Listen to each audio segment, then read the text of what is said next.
Okay. Jaya Radha Madhava Kunja Bihari.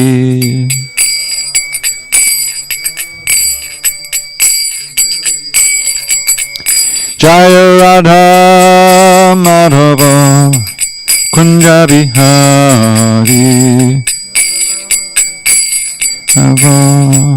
Kunja Bihari. Gopi Jana Vallabha Girivaradhari.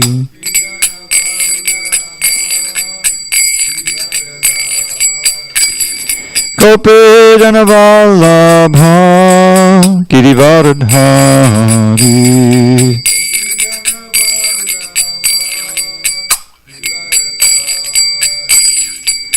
Yashodanandana Prajajana Ranjana. Yashodanandana Prajajana Ranjana. Yamuna Tira Vanachari. Yamuna Tira Vanachari. Jaya Radha Madhava Kunja Bihari.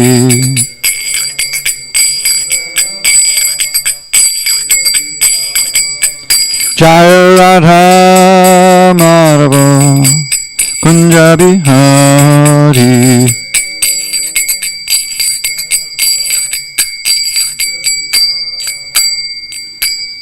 Jai Mr. Bhad Paramahamsa Purajikacharya Ashtotar Tadashi Srimad His Divine Grace Srila A.C. Bhaktivedanta Swami Prabhupada Ki Jai. ISKCON BBT Founder Acharya Srila Prabhupada Ki Jai. Jai Om Vishnupad Paramahamsa Purajikacharya Ashtotar Tadashi Srimad His Divine Grace Srila Bhakti Siddhanta Saraswati Thakur Ki Jai. Ananda Koti Vaishnavinda Ki Jai. Namacharya Srila Haridas Thakur Ki Jai. Srimad Bhagavad Gita Ki Jai. Samaveda Bhaktivinoda Ki Jai. All glories to the assembled devotees. All glories to the assembled devotees. All glories to the assembled devotees. All glory to Shri Guru and Gauranga. So we'll be on page 188 today. So before we begin, I'd like to give a shout out to Rena Roman, who lives in Clovis, New Mexico. She sent in a nice donation, and she writes, "Thanks for putting Bhagavad Gita classes online. This is great. This is a great opportunity to increase spiritual growth during this time. Happy Diwali as well. Happy Kartik for everyone." Rena. So Rena, if you're out there, thank you very much. I hope you're listening. It's very encouraging. And we will proceed with our study of chapter 4. Om Namo Bhagavate Vasudevaya. Om Namo Bhagavate Vasudevaya. Om Namo Bhagavate Vasudevaya.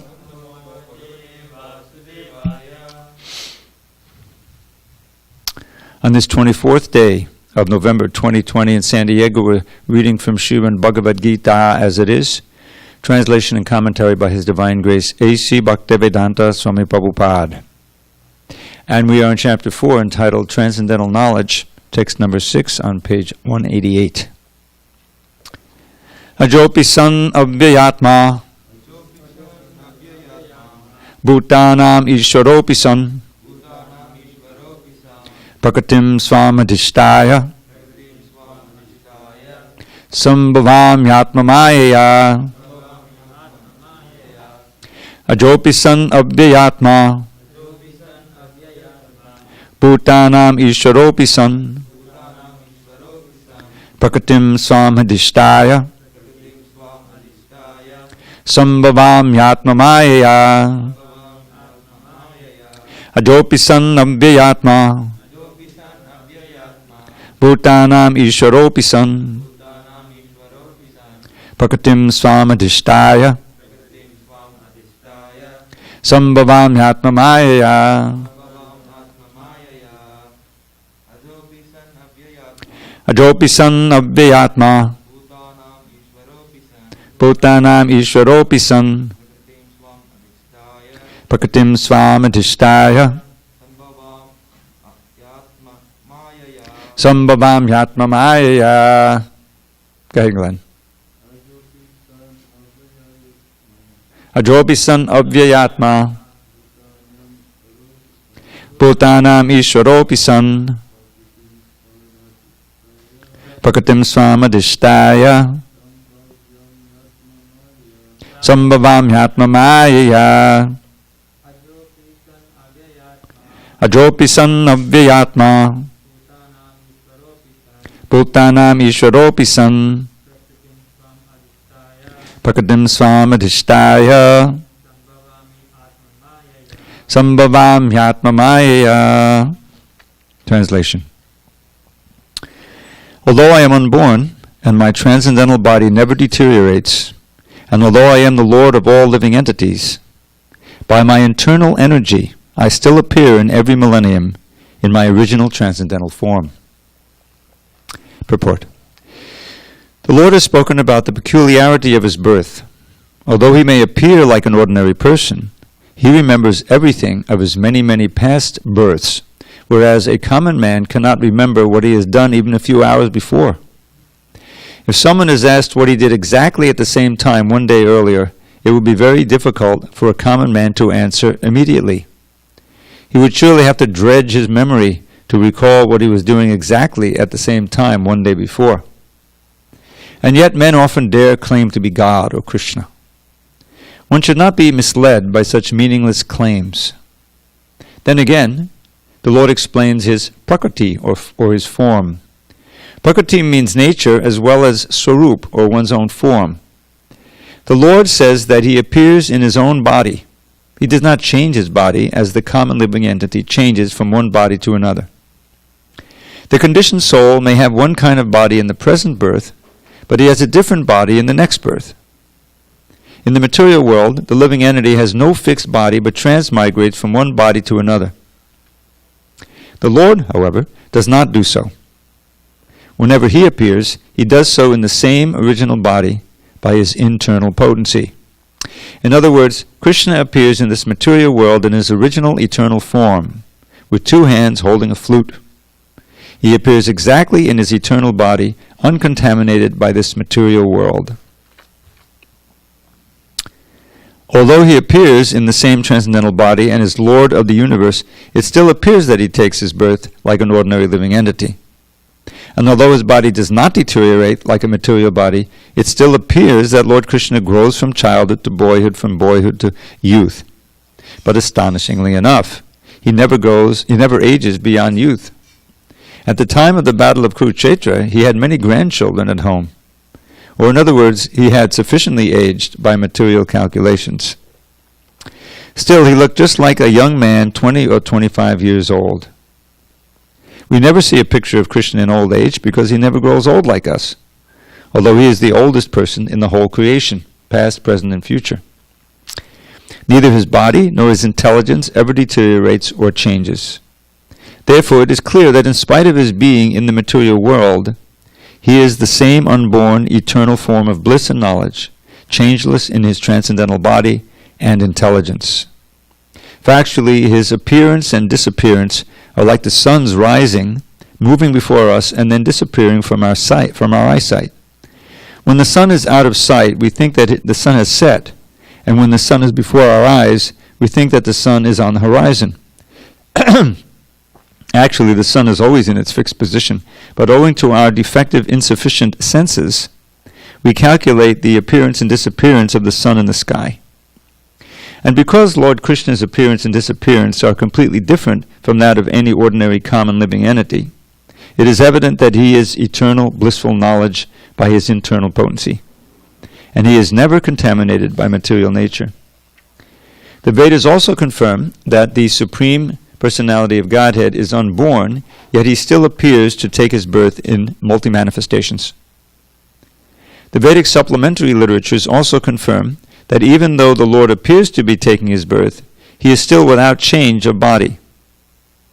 In the Bhagavatam, he appears before his mother as Narayan, with 4 hands and the decorations of the 6 kinds of full opulences. His appearance in his original eternal form is his causeless mercy, bestowed upon the living entities so that they can concentrate on the Supreme Lord as he is, and not on mental concoctions or imaginations, which the impersonalist wrongly thinks the Lord's forms to be. The word Maya or Atma Maya refers to the Lord's causeless mercy, according to the Vishwakosh dictionary. The Lord is conscious of all of his previous appearances and disappearances, but the common living entity forgets everything about his past body as soon as he gets another body. He, Krishna, is the Lord of all living entities, because he performs wonderful and superhuman activities while he is on this earth. Therefore, the Lord is always the same absolute truth and is without differentiation between his form and self, or between his quality and body. A question may now be raised as to why the Lord appears and disappears in this world. This is explained in the next verse. Om jnana timarandasya jnanandana salakya chakshru unmidatam mena tasmai shri gurave namaha. I was born in the darkness of ignorance, but my spiritual master Srila Prabhupada opened my eyes with the torchlight of knowledge. I offer my humble obeisance unto him and all members of Sri Parampara. So, again, if we look into the context, which it's nice to do, to keep the flow and keep our perspective on what Krishna is explaining here. Arjuna asked a question in text 4, because Krishna said at the beginning that I spoke this to the sun god a long time ago, millions and millions of years ago. Same thing I'm saying to you, Arjuna, I said to him. And it came down through the disciplic succession, but now it appears to have been distorted by the force of time. Evam parampara praptam imam rajashiyo vidu sakalena mahata yogo nashtak parantapa. That this science has come down by the parampara, the disciplic succession. And the saintly kings understood it. That's also another important point, that the Bhagavad Gita is meant for the leaders of society especially. Because if the leaders of society are actually devotees, but to speak of pure devotees, then the whole society becomes auspicious. Dharma reigns. And but Krishna said, he noted, as explained in one purport, that the science had become diluted and distorted. This is what happens just by the nature of time. Kalina hamahana yogo nashtak paranta. So he's speaking it again. Why to Arjun? Does anyone remember? Why would he pick Arjun? What's so special about Arjun? Devotee and friend. Yes. Bhaktosime sakacheti. Rahasyam yetarutam. I'm speaking this very confidential knowledge. It's not immediately evident. You can be a biggest scientist and get bigger degrees. You can have no inkling of this, because it's transcendental knowledge beyond the range of our material senses and mind. So it's not. It needs a transcendental source. Well, remember this word aparusheya? You remember what that means, Glenn? Aparusheya. Superhuman. Purusha is a word for human being or man. It means not. So in this case it means supramundane. So we need that supramundane or divine source of knowledge to understand any of this. And that's why Prabhupada, is so you present the Bhagavad Gita as it is. Because you have these unscrupulous commentators, Prabhupada calls them, who use Krishna's words, but they distort it in their own way for their own purposes, which is like the worst crime in terms of trying to help people, with the Bhagavad Gita knowledge. So Krishna spoke the Bhagavad Gita, and the commentary Prabhupada is giving, based on Baladev Vidyabhushan's commentary and his own realization, is giving it to us as it is, and therefore it has potency. So Prabhupada is fulfilling Krishna's mission here of re-establishing the genuine parampara of the knowledge. So then Arjuna asks the question, well, how is it possible? Because he can't remember. As far as he knows, he's a friend of Krishna's, and they're about the same age. And this is millions and millions of years ago you spoke this. How does it compute? It doesn't compute, It doesn't compute materially. But so Krishna explains, beginning text 5, we have both had many births, and you're always my friend, so you're present there also, but you forget, because you're in a material body. I don't forget. Bahuni me vatitani janmai. Tanyaham veda sarvani. I know all of them, but you've forgotten all of them. Natvam veta parantam.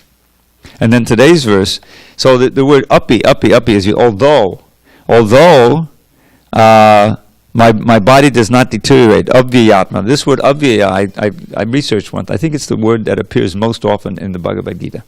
It describes the soul, avyayam, means it never deteriorates. It's not subject to time, to the daughter of time, old age, disease, all of that. That's what we're reading in the morning. Doesn't affect the soul. That's explained in chapter 2, in the first instruction. So although I am unborn, and my body never deteriorates, avyatma, and although I'm the Lord of all beings, still I periodically appear in my prakriti. Now prakriti means mostly energy, the material energies, para prakriti, apara prakriti. But it also means form. And in this case, in this particular context, it means form. I appear, sambhavami, by my own internal energy, unlike we don't appear by our energy, we're forced to appear, body after body, because of our karma. Krishna's not like that. So I still appear. In other words, even though I don't have to appear, I'm the Lord of all, I do it out of compassion, to teach us, to give us a chance to understand this knowledge. So, in this nice purport, Prabhupada is making the clear distinction between the living entity and Krishna, his birth and our birth, again and again, he's describing. And he never ages, when he appears as himself, which is rare, once in a day of Brahma. Let's go through it again. How long a day of Brahma is? Suresh, any idea? Really, really long, right? So go ahead, Glenn. You were starting to figure it out. Yeah. Yeah. 4,320,000,000 is equal to 12 hours. That's 1,000 yuga cycles, I believe. And the yuga cycle is 4,320,000, right? It's easy to remember because the Kali Yuga is 432,000, right? We've been through 5,000. There's another 427,000 to go. At the present rate, I don't even want to think how bad it's going to get. In my short lifetime, it's already deteriorated so much. Climate change, who knows? But that's what it is. We take it from the Shastra. So I remember figuring this out when I was in 3rd grade or maybe 2nd grade. 1, 2, 3, and 4 equals 10. 1, 2, and 3, and 4 is 10. So if you have 1, is the Kali Yuga. Then twice as much, another 432,000, is the Dwapara Yuga. Right? That's the second longest. That's 864,000. Then 3 times of that is 1 million to something. Whatever it is. That's 3 times, and then 4 makes it 10. So 10 times 432,000 is 4,320,000, right? So that's a Divya Yuga. So sometimes called Divya Yuga. There's the 4 yugas together. So 1,000 of those. So you multiply that 4,320,000 by 1,000, 4,320,000,000. Multiply times 2, and you got 24 hours of Brahma, right? So once every 8,640,000,000. Krishna appears. Now it's a mere 5,000 years ago. You see how fortunate we are? We're practically contemporaries. Krishna only appears once in every day of Brahma. And then after he appears, Lord Chaitanya appears. He comes as Lord Chaitanya. So we're very fortunate. We should think how, forget the lottery. I mean, this is like the most, who cares for the lottery? We have, of course there's a reason why we're here at this time, but we should take advantage of it. So you're the fortunate 4 right here, and those who are in the internet land taking advantage. So one of the very important points in the verse is this Atma Maya, which I think we discussed, how he appears by his own energy, voluntary. And he doesn't age beyond a young boy. That's in the Brahma Samhita, which comes in here. It quotes it actually. Before. Yeah. Advaitam achyutam anadim ananta rupam adyam puran purusham navayovanancha. So he's the original person, but he's always a navayovana. He's always a fresh youth. He doesn't have to embrace Kalakanya, the daughter of time. No giraffe for Krishna. And if you meditate on Krishna, you become Krishna conscious, then you maintain your youthful attitude, and the body's going to do what it's going to do. But without, if you can feel, because you're meditating on the youthful form, and Krishna's giving you that. That's one of the best things about Krishna consciousness. Okay, we are going to go forward with this very famous verse we all know already. Ravi, you don't have to read the Sanskrit. You know it, right? Didn't you learn it as a child? You didn't learn this one as a child? Yada yada hi dharmasya? Okay, I'm sorry. I thought every Indian child learned this verse. Okay. Yada yada hi dharmasya glanim bhavati bharata abhyutanam dharmasya tadatmanam srajamyaham. Whenever and wherever there is a decline in religious practice or descendant of Bharat, and a predominant rise of irreligion, at that time I descend myself. Purport. The word Srajami is significant herein. Srajami cannot be used in the sense of creation because, according to the previous verse, there is no creation of the Lord's form or body, since all of the forms are eternally existent. Therefore, Srajami means that the Lord manifests himself as he is.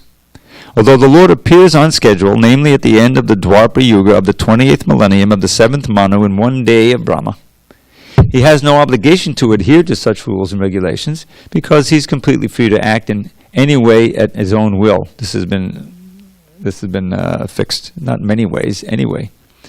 He therefore appears by his own will whenever there is a predominance of irreligiosity and a disappearance of true religion. Principles of religion are laid down in the Vedas, and any discrepancy in the matter of properly executing the rules of the Vedas makes one irreligious. In the Bhagavatam, it is stated that such principles are the laws of the Lord. Only the Lord can manufacture a system of religion. The Vedas are also accepted as originally spoken by the Lord himself to Brahma from within his heart. Does that sound familiar? It's like the second line of the whole Bhagavatam. Tene Brahma Vadaya Adikavi.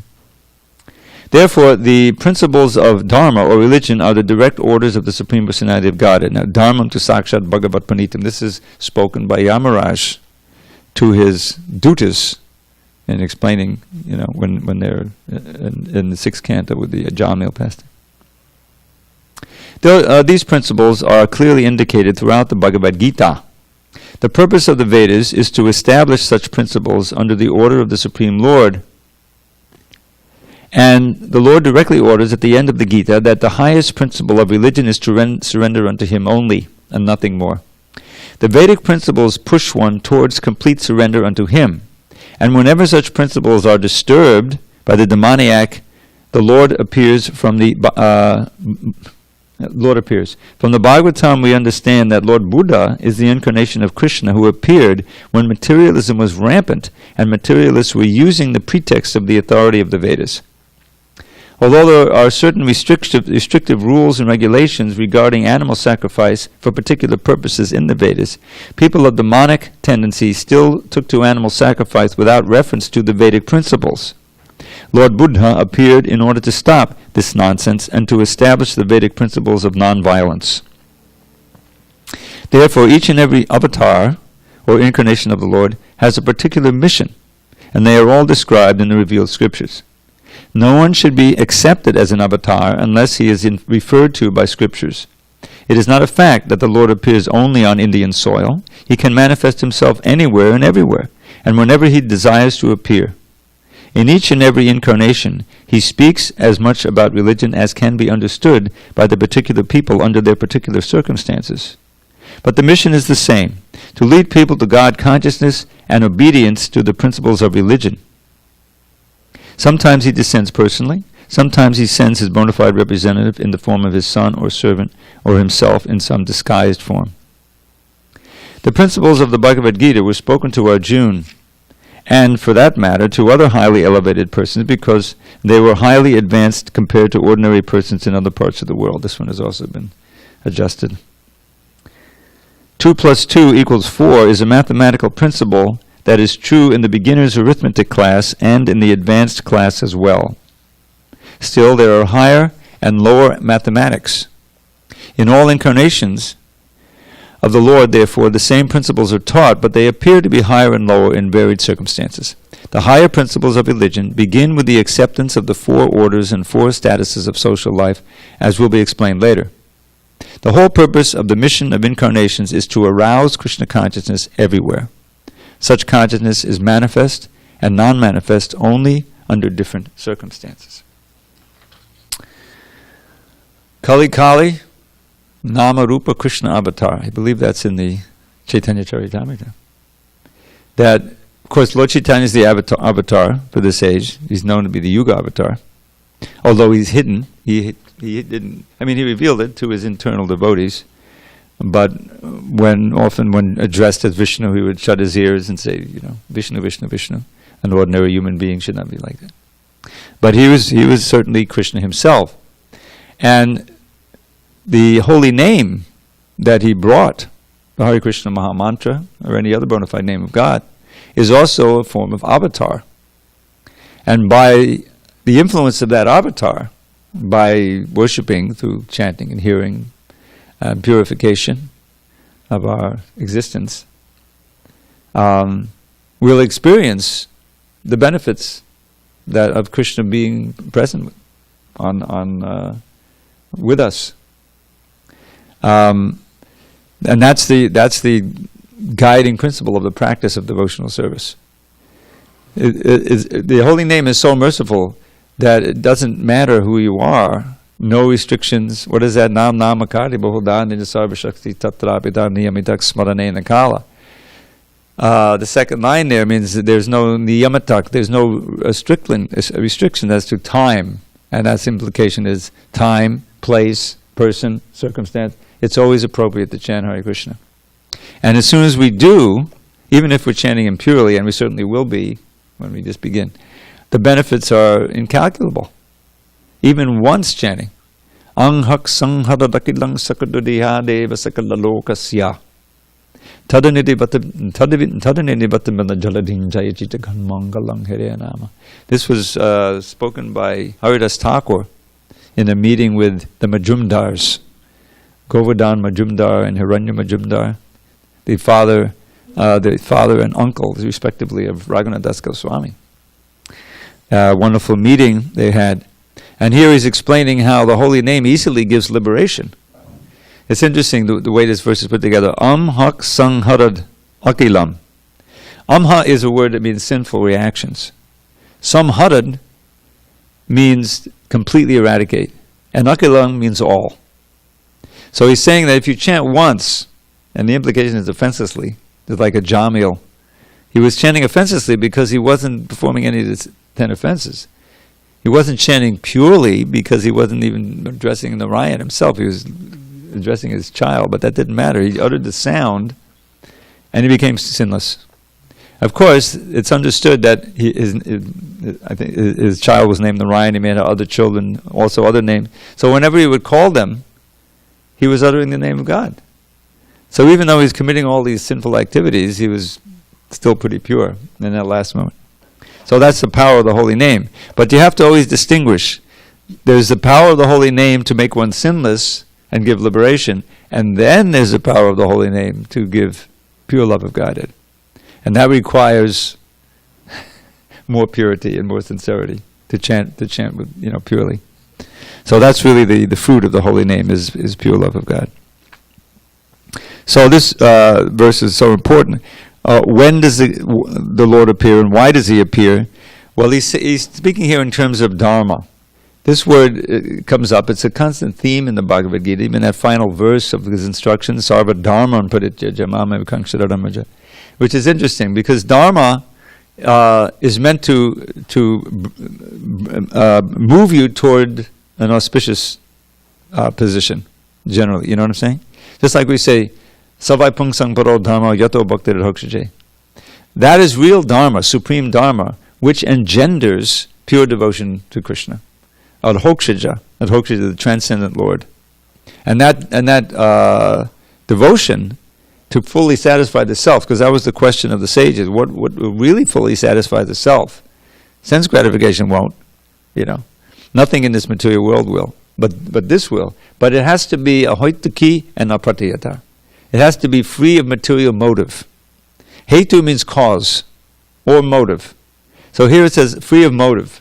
But the implication is material motive, because that's normally what a motive means. But here the motive has to be wholly and solely to please Krishna. And the result of that is that you become completely full of bliss, if you have no motive but to please Krishna. So that's dharma. Well, that's okay. We have Sanatan Dharma. We have Vaidhi Bhakti Dharma. In other words, Vaidhi Bhakti is a kind of dharma that brings you gradually to the point of spontaneous devotion. But here Krishna said, give up all these dharmas that I spoke about. Karma yoga, which we studied last, and we have dhyana yoga here, and even dhyana yoga. Provided that you just follow the previous verse, Manmana, Bhavamad Bhakto, Majjaji Mam Namaskuru. That's the only dharma you have to worry about, is to surrender unto Krishna, always think of him, become his devotee. And what does that mean? Well, there were so many processes to become a sincere devotee. Bow down to him and offer your homage and glorify him. And then everything is covered. That's all you need. Give up all other dharmas, So so Krishna is very concerned that dharma is reinstituted in society, because without dharma, as we know from the Hitopadesh, there's animal life. What is that verse? Ahara, nidra, vayamaitanangcha, samanyamnetat, pashubhi samana. Pashubhi narana. Dharmo hitesho, adhiko vishesho, dharmena hina, pashubhi samana. So we share with the animals, since after all, we've come up through all these species, so we kind of have an animalistic nature to us. And that is eating, sleeping, nidra, bhaya, fearing, and sex. The animals do it, we do it. We have the same thing. So what differentiates us? Dharma. Dharma hiteshu adhiko visheshu. The distinguishing quality of human life is dharma. Dharma nahina. Without genuine dharma, it's nothing but animal life, polished animal life. So Krishna, he's concerned, because after all, we're all his children. Right? He says it in chapter 14, Sarva yonishu kontaya, murtiyang sambhavantaya, tasam brahma mahajonir, aham bija pradakpita. I am the seed-giving father for every living entity in this world. And so he stays with us as Super Soul. He never gives up on us, right? We give up, we forget, we wander. So he wants to help us, and so he comes periodically to reinstitute dharma when he sees that it's getting out of hand down on earth. So that's the idea, and he manifests himself. Doesn't really, he doesn't take birth so more, although it looks like he does, and that's the pastime of his. But Prabhupada says, yes, he took birth, but he was in a four-handed Orion form. And actually, he was a little baby with that four-handed Orion form. That's in the Bhagavad Gita. But those are very unusual. Yes, not like the painting. The painting is wrong. Sorry. Painting has the big Narayan and the little baby, but it's not. He was a little baby with those little mini chakra and everything. Look it up. But, very extraordinary, obviously. And then he grows up, studying the little child Leela, very delightful, heart-warming. But then he gets to a certain age and he doesn't grow. 16, 18, that's basically the ideal age. So he can do that. And Prabhupada quotes this here. How does Dharma manifest in this world? Dharmam to sakshat bhagavat pranitam. Because there's so many, it's explained in Bhagavatam. Bhagavatam is so rich. There's upadharma, there's kudharma, there's cheating dharma, kaitava dharma, right? Kicked out. But it's some kind of dharma. It means that it looks like dharma, but it's based completely on material motivations. So it does not bring you closer to Krishna. Therefore, it's not real dharma. So dharma to sakshat bhagavat pranita. Dharma is that law that's spoken by God Himself. Now, people say, yeah, but where's God? I can't see it, Well, that's what the books are for. That's why faith has to be there. That's the importance of parampara. The famous transparent medium. Probably called the via medium, but a medium. If it's not transparent, it's distorting it, then you're not going to get the benefit. So it has to be transparent. And that's what Prabhupada came to give. He was completely transparent. He had heard from his spiritual master, and he was transmitting the pure thing as it is. And that's why these books are so essential to study and think about and live. I have this little motto. You can all take it. You know this already, Glenn. You may remember. Learn it, live it, and give it. Learn it, live it, give it. You've heard this one before? Okay. So that's what we're trying to do. If you learn it, then you got to live it. Otherwise, you haven't really learned it. That's the shushu-sho, hearing, ardent hearing, and then service according to what you've heard. That's why shushu-sho has that implication of service as well. So let's see. Okay. All right. The next verse kind of finishes the letter of why and he comes and what he does. Now, what does he do when he comes? Text 8. This is a very famous one too. Paritranaya sadhunam vinashaya chaduskritam dharma sangstapanartaya sambhavama yuge yuge. To deliver the pious and to annihilate the miscreants, as well as to re-establish the principles of religion. Excuse me. I myself appear millennium after millennium. Purport. According to the Bhagavad Gita, a sadhu or holy man is a man in Krishna consciousness. A person may appear to be irreligious, but if he has the qualifications of Krishna consciousness wholly and fully, he is to be understood to be a sadhu. And dushkritam applies to those who do not care for Krishna consciousness. Such miscreants, or dushkritam, are described as foolish and the lowest of mankind. Now this is a verse Prabhupada quoted again and again. It's in the 7th chapter, I believe. Namam dushkritano mudha papadyante nararama mahya purita jnana asuram bhavamashata. Yeah. So that's the idea. Dushkritam. Prabhupada would say dushkritam means you may have some qualifications, but you misuse them. He would give the example of the scientists building the atom bomb. You know the history. They had a whole project, Manhattan Project, which was kept secret. Because we didn't want the Nazis to know.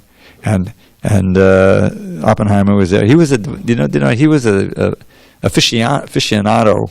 That he dabbled in the Bhagavad Gita. Did you know that? This is Oppenheimer. And when they tested the first bomb, they didn't know for sure there was a chance that it would blow up the whole universe. But they blew it up anyway. Yeah, because they didn't know the chain reaction could blow everything up. So they're hiding behind the things in Alamogordo, and they saw the first mushroom cloud. So that reminded him of the verse. The verse, Kalosmi loka chaykritva vidho. In the 11th chapter, Arjuna asked, he's trembling with fear because this is not the Krishna he knows. He's got thousands of heads and he's crushing within his teeth all of the soldiers, Who are you, And so Krishna says, I am time. You can imagine him speaking, I am, and I've come to destroy everybody, So that's what he remembered in Oppenheimer. He said, this is the all-destructive force of God. Yeah. Okay. Dushkritam applies to those who don't care for Krishna consciousness. Such miscreants, dushkritam, are described as foolish and the lowest of mankind, even though they may be decorated with unmundane education, whereas a person who is 100% engaged in Krishna consciousness is accepted as a sadhu, even though such a person may be neither learned nor well-cultured. Bhajate Mam Ananya Bhak. That was Prabhupada's favorite line in the ninth chapter. Who is a sadhu? One who worships me unflinchingly. Bhajate Mam Ananya Bhak. As far as the atheistic are concerned, it is not necessary for the Supreme Lord to appear as he is to destroy them, as he did with the demons Ravana and Kamsa.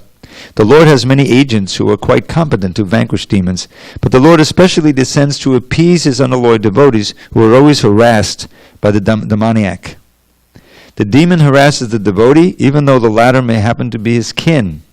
Although Prahlad Maharaj was the son of Hiranyakashipu, he was nonetheless persecuted by his father.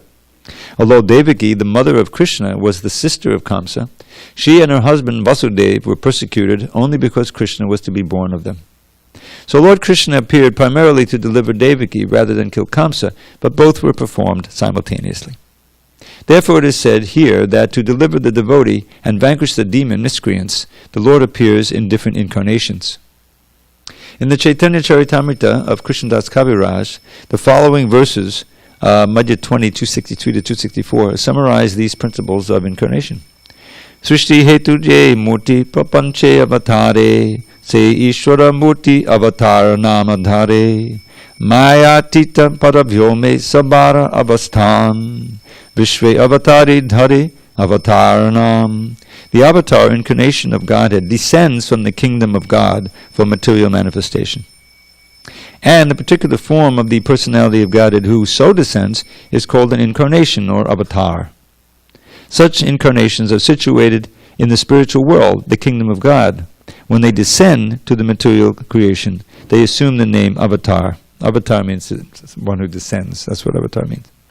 There are various kinds of avatars, such as the Purusha avatars, Guna avatars, Leela avatars, Shakti Avesh avatars, Manvantara avatars, and Yuga avatars, all appearing on schedule all over the universe. But Lord Krishna is the primeval Lord, the fountainhead of all avatars. Lord Sri Krishna descends for the specific purpose of mitigating the anxieties of the pure devotees, who are very anxious to see him in his original Vrindavan pastimes. Therefore, the prime purpose of the Krishna avatar is to satisfy his unalloyed devotees. The Lord says that he incarnates himself in every millennium. This indicates that he incarnates also in the age of Kali. As stated in Srimad Bhagavatam, the incarnation in the age of Kali is Lord Chaitanya Mahaprabhu, who spread the worship of Krishna by the Sankirtan movement, congregational chanting of the holy names, and spread Krishna consciousness throughout India. He predicted that this culture of Sankirtan would be broadcast all over the world, from town to town and village to village. Lord Chaitanya, as the incarnation of Krishna, the personality of Godhead, is described secretly but not directly in the confidential parts of the revealed scriptures, such as the Upanishads, Mahabharata, and Bhagavatam. The devotees of Lord Krishna are very much attracted by the Sankirtan movement of Lord Chaitanya. This avatar of the Lord does not kill the miscreants, but delivers them by his causeless mercy. So, a very important verse and purport. As Krishna mentions first here, Paratranaya Sadhunam, for the protection of his devotees, he especially appears. And Vinashaya Chadushkratam, and he does that generally by destroying or killing the miscreants who are tormenting the deities. Dharma Sangstapanartaya, to re-establish Dharma for the benefit of all. Sambhavami Yuge Yuge. Now, this word Dharma comes up in that famous verse, Maharaj chants before every class, Krishna Swadnamo Pagate Dharma Jnanaribi Saha Kalonas Tradishamesha Pradana Goldanodita. That Krishna comes, as we discussed, once a day in Brahma, but he only stays for 125 years, which is not very long. So what's going to happen after he leaves? Is everything just going to collapse and revert? Well, he tries to make arrangements where that won't happen. And one of the ways he does that is he causes the Bhagavatam to be manifest. This is one of the explanations of why and how the Srimad Bhagavatam was spoken. You know, the story is that Vyasadeva had written all these other books, including Mahabharata, which contains Bhagavad Gita. All the other Puranas. I mean, Padma Purana has plenty of stuff about Bhakti Yoga, a lot of about all kinds of wonderful things pertaining to Bhakti. And yet, Vyasadeva was dissatisfied because he hadn't wholly and solely written a book containing wholly and solely with Krishna and devotional service. In fact, so much in the Vedas deal with material motivations. Okay, people are going to have those, so let's give them a way that they can practice sacrifices, and they'll be also chanting Om, they'll be chanting Vishnu, and in this way we'll gradually turn them toward Krishna. But in Kali Yuga, that's not going to work. That's why it's described in the previous purport that people will misuse the Vedas for the excuse to cow slaughter. So Buddha came, the whole thing.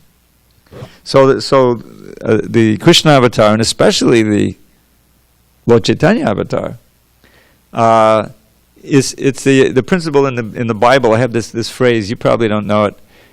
You may know it, or you may know it. The last shall be first, and the first shall be last. The meek shall inherit the earth. In other words, what it means is that Kali Yuga is such a bad age that everybody's beaten down. Just living in the age is degrading. And so, what is that? Prayanalpayashaksabhya kalavasman yugejana manda samanda matayo manda bhagya upadruta. This is just in the first canto, right at the beginning, the first chapter. But then the 12th canto lists a whole series of degradations in the Kali Yuga. You won't live very long, your intelligence will be short, marriage will be an imagination, the kings will be so bad that they'll practically devour the people that want to go to the forest and get away from them. How are you going to practice any kind of yoga? So we need a special dispensation. And so the disqualifications of this age, which make one don't live very long, misguided, lazy in the matter of spiritual matter and spiritual advancement, and if you are interested, chances are you'll be misguided and cheated, and so you're very unfortunate. And with all of this, you're always disturbed. Just think of how disturbed people are. You got the pandemic, you got the election, you got our glorious leader. They were already disturbed, now they're even more disturbed, the internet, So how are you going to practice yoga? So the idea is that, okay, so we're so disqualified. Everything is boiled down to this. Just chant. Just chant. It doesn't matter who you are, where you come from, Kirata, Hurana, Pulinda, Pukasha. You can be anyone. But if you agree to chant, and then take prasad, chant, dance, and then take prasadam. And then while you take prasadam, you can listen to some philosophy. In other words, once you realize how desperate situation here, then you're ready to call out the holy name from the bottom of your heart in desperation. And that'll give you salvation. You see what I'm saying?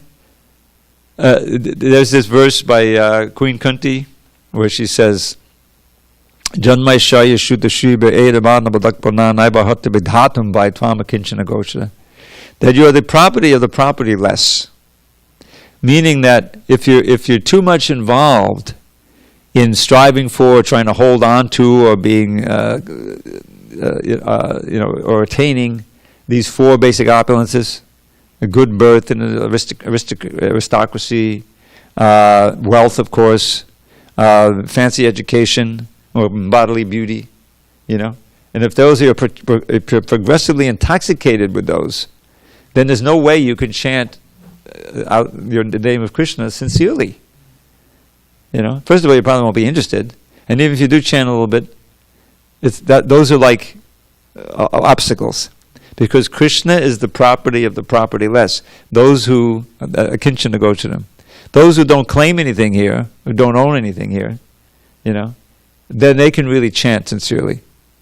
And so in one sense, all of those disqualifications make Kali Yuga an age in which the demigods want to take birth, especially.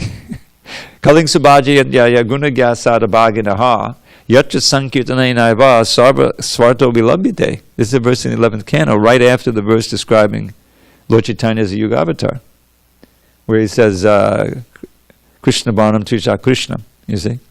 So there it says, that those who really know the essence of things, they worship this Kali Yuga, the one in which Lord Chaitanya came. Because in this Kali Yuga, simply by Sankirtan, you can achieve all your spiritual goals. So we should take advantage of that, realizing our helpless position. We don't live very long, Hare Krishna, Krishna Krishna. You just call out with complete desperation, and that's, a qualification to proceed. So, we're running out of time.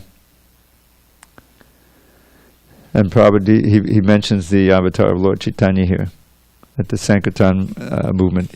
And he predicted it would be broadcast all over the world. But to actually make that happen, this is Srila Prabhupada's glory. That he took that prediction seriously. Who else took it seriously? Even though Bhaktisiddhanta Saraswati Thakur sent some disciples abroad, they really didn't have it together to, even try to make it happen. To go to London and try to speak to the royalty. Probably went to New York and spoke to the hippies on the street. That he realized that they're the best candidates. Yeah. So, and by Krishna directed him. I mean, let's face it. You can look at, he's staying uptown. He's in Pennsylvania. He had his books. Those were his lifeline. He would try to sell those, and people would take a few. Somehow he was able to survive by selling a few books, until things started to happen downtown, and the rest is history. But the point is, he undertook all this austerity out of compassion, because he wanted to fulfill the desire of his spiritual master and the prediction of Lord Chaitanya, and that's why we're sitting here. All right, we will proceed. Tomorrow is a special day. It's the disappearance day of Gaur Kishore Das Babaji. So we'll have a special program in the morning. I think we'll have a regular class. Oh, actually tomorrow's Wednesday, so we will have our class. And then this verse number 9, which is actually one of the most quoted in this whole chapter. Janma Karma Chamedivya, still dealing with the birth and activities of Krishna. So I've left a minute or two for a few poems. If you want, you can leave. If it's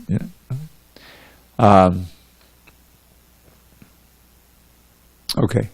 So here's a meditation on Krishna sitting in the forest. These are actually paintings you may have seen, and where Krishna's sitting, and he's got a little dove on his hand, and the deer is there. There's a little cow, I think, in the trees. Otherwise he's alone. He's got these companions, forest companions. The sweetness of Sri Krishna's form beguiles. Still sweeter is his face like autumn moon. But sweeter than the sweetest is his smile, whose luscious beauty makes the gopis swoon. Govinda's beauty captivates the doves, the swans, the deer, the cows, and every tree. Indeed, in Braja, every creature loves Sri Krishna and is drowned in ecstasy. That all-enchanting land is paradise, our home where we may dwell eternally. Most welcome there are those who pay the price to learn to love Sri Krishna perfectly. So that's my little meditation on that painting. And one more. We can remember the Govardhan Puja, which just passed. When Krishna stopped King Indra's sacrifice, that monarch of the heavens threw a fit. Those cowards took that foolish boy's advice. Such insolence I never shall permit. So Indra sent the clouds of devastation to pour down catastrophic hail and rain, with lightning, winds, and thunder without cessation. The cowards called to Krishna in their pain, to show his coward friends his boundless love, and crush King Indra's pride for his own good. Shri Krishna lifted Govardhan above, and saved his friends while 'neath the hill they stood. It's a nice little meditation. Okay, that brings us to 8:10. All glories to Srila Prabhupada. Thank you very much.